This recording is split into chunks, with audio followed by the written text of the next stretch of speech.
कालू कौवा आम वाला अपनी पत्नी टुनटुनी चिड़िया और अपनी बेटी बुलबुल के लिए जब वो आम लाता था तो बड़े बड़े आम को छांट कर अलग रख लेता था और उन्हें आराम से बैठकर खाता था। एक दिन कालू कौवा अपनी दुकान पर बैठा आम बेच रहा था।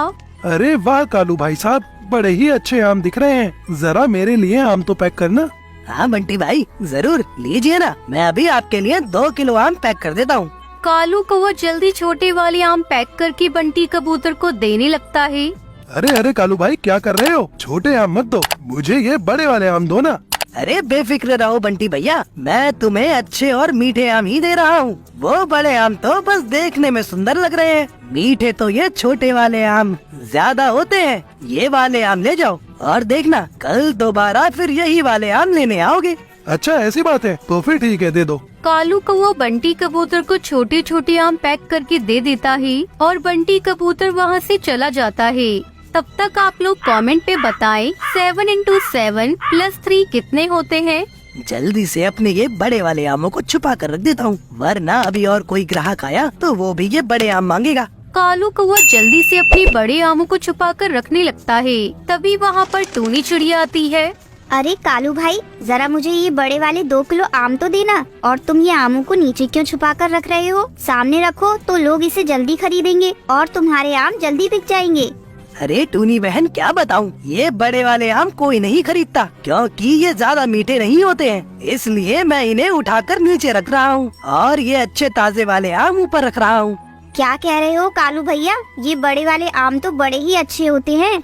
अरे टूनी बहन, ये आम काफी महंगे होते हैं और मीठे भी उतने नहीं होते, इसलिए इसे कोई नहीं खरीदता। कोई बात नहीं भैया, आप परेशान मत हो, मैं आपके ये आम खरीद लूंगी। लाइए मुझे ये सारे आम दे दीजिए।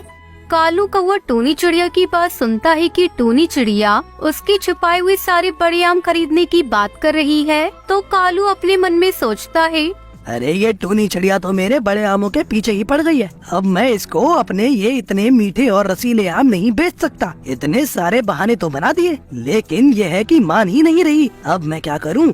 अरे क्या हुआ कालू भैया, आप क्या सोचने लगे? चलिए मुझे ये सारे बड़े वाले आम पैक करके दीजिए ना। क्या दाम है इनके?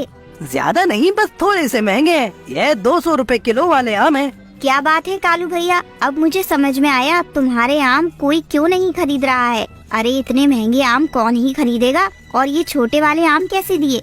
ये छोटे वाले आम ये तो 80 रुपए किलो हैं। तो फिर ठीक है भैया, यही वाले आम मुझे दे दो। मैं भी तुम्हारे ये बड़े वाले आम नहीं खरीदूंगी। अरे कैसी बातें कर रही हो टूनी बहन, ये लो अपने 80 रुपए किलो वाले आम।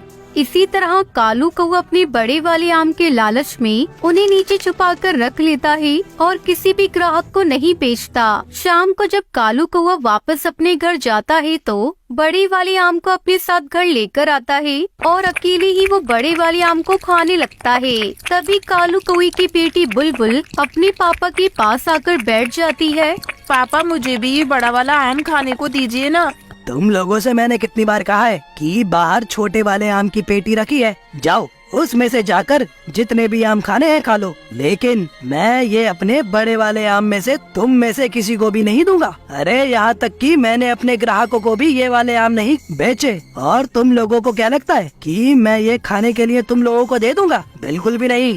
कालू कौवे को बुलबुल पर इस तरह चिल्लाता हुआ देखकर कालू की पत्नी टुनटुनी चिड़िया कालू के पास आती है। अरे ऐसा क्या कर दिया मेरी बेटी ने जो तुम इसके ऊपर इतनी जोर जोर से चिल्ला रही हो?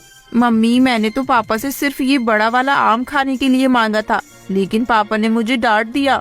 देखो टुनटुनी, मुझे मेरे आम खाने के बीच में कोई भी परेशान करे मुझे अच्छा नहीं लगता, इसलिए तुम और बुलबुल अभी के अभी यहाँ से जाओ और मुझे आराम से मेरे आम खाने दो। मैंने बहुत पक्षी देखे हैं, लेकिन तुम्हारे जैसा आम का इतना बड़ा लालची पक्षी मैंने आज तक नहीं देखा, जो आम के लालच में अपनी बीवी और बच्चों पर इस तरह चिल्लाए।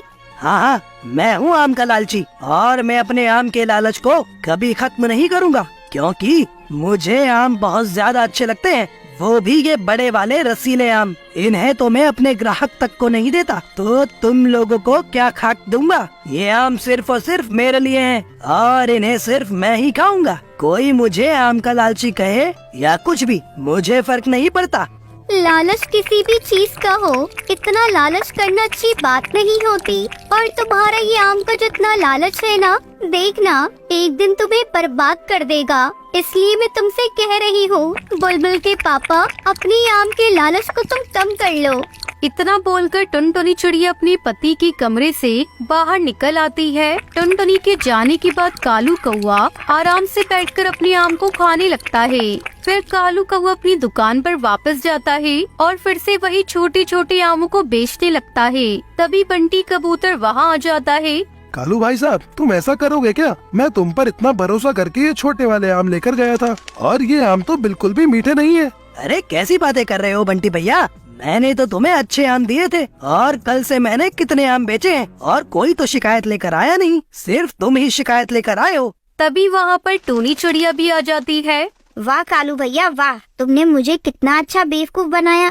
बड़े वाले आम तो तुमने दिए ही नहीं, ऊपर से मुझे ये फीके फीके आम पकड़ा दिए। मुझे ये आम नहीं चाहिए, लो रखो अपने आम और मुझे मेरे पैसे वापस करो। हाँ हाँ कालू भैया, मुझे भी आम नहीं चाहिए। चलो ये आम वापस ले लो और मुझे मेरे पैसे वापस दे दो। ऐसा कहाँ होता है कि मैं पैसे वापस कर दूंगा? अगर मैं सबको ऐसे ही पैसे वापस करने लगा तो मेरे आम का धंधा तो चौपट हो जाएगा और मैंने तो तुम्हें अच्छे आम दिए थे, पैसे वैसे कुछ वापस नहीं दे पाऊंगा। तो फिर ठीक है, पैसे ना दो कालू भैया, तुम्हारा धंधा तो वैसे भी चौपट हो गया समझ लो। मैं पूरे जंगल में ये बात फैला दूंगा कि तुम अच्छे अच्छे आम अपने लिए रख लेते हो और हम सबको खराब आम पकड़ा देते हो। फिर देखना पूरे जंगल में कोई भी तुमसे आम नहीं खरीदेगा। हाँ बंटी भैया बिल्कुल सही कह रहे हैं। देखना मैं भी पूरे जंगल में ये बात फैला दूंगी कि तुम सबसे खराब आम बेचते हो, फिर कोई भी तुमसे आम नहीं खरीदेगा।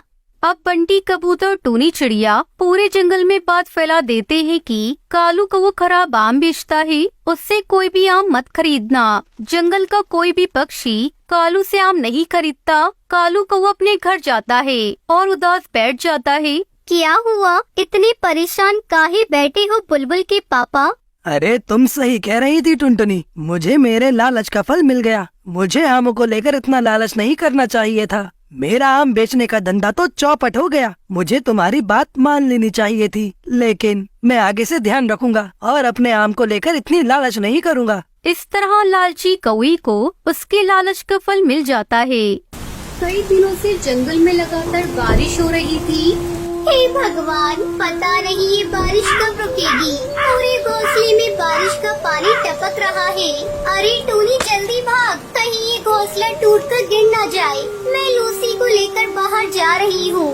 अपनी माँ के चिल्लाने की आवाज सुनकर टूनी चिड़िया जल्दी से भागकर घोंसले से बाहर निकल आती है। अचानक तेज आवाज के साथ टुनटुनी का घोंसला टूटकर पेड़ से नीचे गिर जाता है।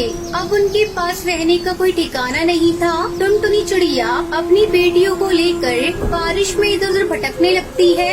ये कैसी आफत आ गई मेरे ऊपर। इतनी तेज बारिश में मैं अपनी बच्चियों को लेकर कब तक भटकती रहूंगी। कहीं कोई सर छिपाने की जगह मिल जाती तो अच्छा होता। काश तेरे पापा जिंदा होते तो आज हमारा पक्का घर होता। इस तरह हमें दर बदर की ठोकरें नहीं खानी पड़ती।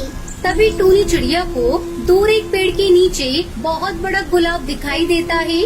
माँ देखो, उस पेड़ के नीचे एक बहुत बड़ा गुलाब पड़ा हुआ है। चलो चलकर उस गुलाब में छुप जाते हैं। टुनटुनी चिड़िया अपनी बेटियों के साथ उस पेड़ की तरफ जाती है। अरे ये तो गुलाब का फूल लग रहा है। इसमें दरवाजा और खिड़कियाँ भी है। टुनटुनी चिड़िया जल्दी जल्दी उस गुलाब के अंदर अपनी बेटियों के साथ चली जाती है। अरे टूनी, ऐसा लग रहा है जैसे इस घर में पहले से कोई रह रहा हो। कोई बात नहीं माँ, चाहे इस घर में कोई भी रहे, अब इस घर को छोड़कर हम लोग कहीं नहीं जाएंगे। तभी टुनटुनी की छोटी बेटी लूसी भोजन मांगने लगती है। माँ मुझे भूख लगी है, मुझे कुछ खाने को दो। लूसी तू पागल हो गई है क्या? इस बारिश में माँ भोजन लेने कहाँ जाएंगी? चुपचाप सोने की कोशिश कर। टूनी दीदी मुझे नींद आ रही है, भूख से पेट में दर्द हो रहा है। माँ मुझे भूख लगी है, कुछ दो खाने को। चुप हो जा कमबख्त, मेरा दिमाग मत खा। वैसे भी इस बारिश में जान बचाना मुश्किल हो रहा है और तुझे खाने की पड़ी है। टूनी, इसे थोड़ा पानी पिला दे और फिर तुम दोनों बहनें सो जाओ। टूनी चिड़िया अपनी बहन को पानी पिलाती है और फिर दोनों बहनें सो जाती हैं। चलो, मेरी दोनों बच्चियाँ तो सो गयी, लेकिन मैं नहीं सो सकती। मुझे रात भर जागकर इनकी रखवाली करनी होगी। इतनी बारिश में कहीं कोई जहरीला जीव जंतु